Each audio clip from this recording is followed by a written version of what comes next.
Most people think that when markets are up, that's when you make the money. But for stackers and collectors, bull markets are where you make your biggest mistakes. Not because prices go up, but because decisions speed up. Good morning, it's today again. Welcome back to Joseph's Reserves. I'm Joseph, and I store 20% of my income in the form of rare coins and precious metals.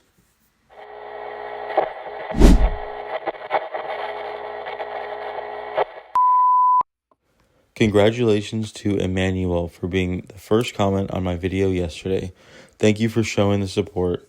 Find Emmanuel down below in the comments to start a conversation. Right now, I'm moving coins from a bag into tubes and from a basic folder into a proper album. It looks like organization, but what I'm really doing is slowing myself down, and slowing down matters more in a bull market than in bear markets. When the prices rise fast, silver stops feeling scarce. You start telling yourself things like, I can just replace that later, or I've got plenty. This one doesn't really matter. That mindset doesn't exist in a bear market. It only shows up when everything feels abundant. Here's something I've learned the hard way, and I've watched others learn it too. Regret rarely comes from selling silver. It comes from selling silver that had time embedded in it. Coins you searched for, coins you upgraded, coins you slowly assembled into something meaningful. Loose coins feel temporary. They don't have a home, they don't have a story, they don't feel complete. But when it's time to sell, they're the first to go. Not because they're the least valuable, but because they're the easiest to part with. Most modern systems are designed to remove friction. One-click buying, instant selling, fast trades. But long-term wealth isn't built with low-friction environments. It's built where decisions take effort. Moving coins from a bag into tubes makes your mind think differently about it. Instead of thinking of one large chunk of many coins, now your mind sees a few complete tubes. It seems like there's less, even though it's the same amount. And an album does something even more subtle. It forces you to touch each coin and place it intentionally. You decide whether or not it even belongs. And once it's there, it crosses an invisible line. It stops being inventory and starts being property. Coins that are loose in a bag or even in a tube feel short-term. Anything in an album feels long-term. That doesn't mean it's unsellable. It just is protected from impulse. Imagine silver spikes quickly. Everyone is talking about price targets. Social media is loud, and that's when albums do their job. They don't stop you from selling. They just stop you from selling too fast. The goal isn't to never sell. The goal is to sell intentionally. And albums help you separate trading or quick silver from permanent silver. If a coin made it into an album, it's almost like it passed a test. It earned its place there. I spent time with it. Even if that was just looking at the date and putting it into its spot, that's still more time than I spent with it if I just shove it into a tube or toss it in a bag. And once that hole in my album is upgraded, that new coin feels even more special, and the old one can then go in a tube, or if it's a better date or still a very good condition, that might even get a flip. Look, bull markets don't steal your silver, they steal your patience.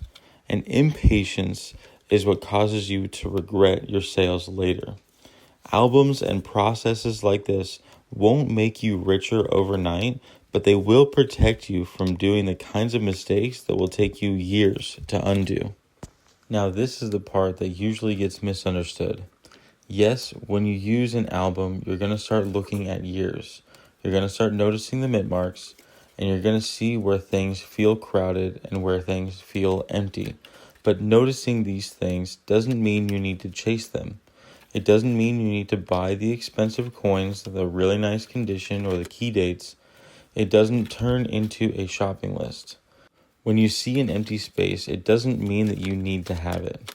What actually happens is you start noticing how little you see those and how much you see of the more common dates. Certain years, certain mint marks, coins that just don't show up casually. And you'll notice that these key dates stay empty. Not because you failed, but because they're supposed to be hard to find. And here's the important part. When you're not forcing yourself to fill those slots, when you're not paying extra just to complete the page, you start to appreciate the coins that you do have a lot more. Because every coin that's there is earned in a natural way. It showed up. You didn't just look up the year and mint mark online and buy the first one that came up.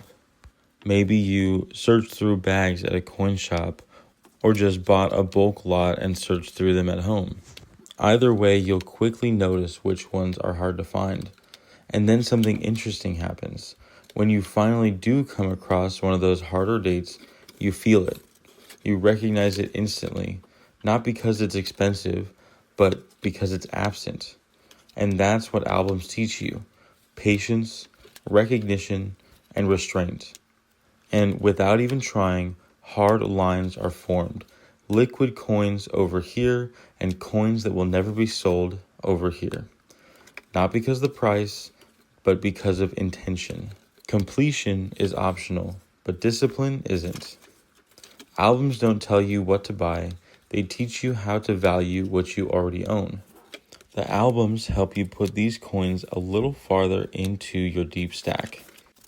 And these coins add up over time. Just these Benjamin Franklin half dollars, which is one of the easiest sets to put together, contains 35 coins. And those 35 coins contain 12.5 ounces of silver. At right now's spot prices, that's valued at $1,175. So not only can complete collections help you organize your silver, but they can also help you with that mental math of how much silver you actually have. So if you like this video, make sure to give it a thumbs up. Go down to the comments to start conversations with everyone down there. Subscribe and share the video. But most of all, thank you so much for watching. And just remember, every ounce adds up. So no matter how small, just keep stacking.